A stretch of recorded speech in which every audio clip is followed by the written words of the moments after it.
আসসালামু আলাইকুম ওয়া রাহমাতুল্লাহি ওয়া বারাকাতুহু নাহমাদুহু ওয়া নুসাল্লি আলা রাসূলিহিল কারীম আম্মা বাদ। প্রিয় দিনদার ভাই বোনেরা, এক ভাই প্রশ্ন করেছেন, হযরত কিছুদিন পূর্বে আমার স্ত্রীর সাথে কোনো একটা বিষয় নিয়ে ঝগড়া হয়। এক পর্যায়ে আমি আমার স্ত্রীকে বলি, তোমার হাতের খাবার আমি খাবো না।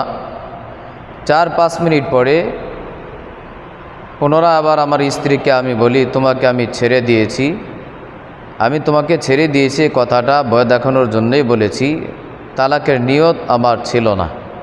আমার জানার বিষয় হলো, আমার এই কথা দ্বারা আমার স্ত্রীর উপর তালাক পতিত হয়েছে কিনা জানালে উপকৃত হব।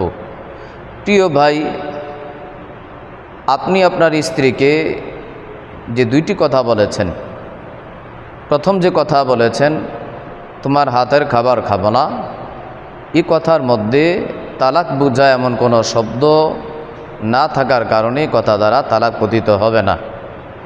আর দ্বিতীয় যে কথা আপনি বলেছেন তোমাকে ছেড়ে দিয়েছি, এই কথাটা এটা সরি অর্থাৎ স্পষ্ট একটি শব্দ, এই স্পষ্ট শব্দ দ্বারা তালাক পতিত হয়ে যাবে, এটার জন্য নিয়ত প্রয়োজন নেই।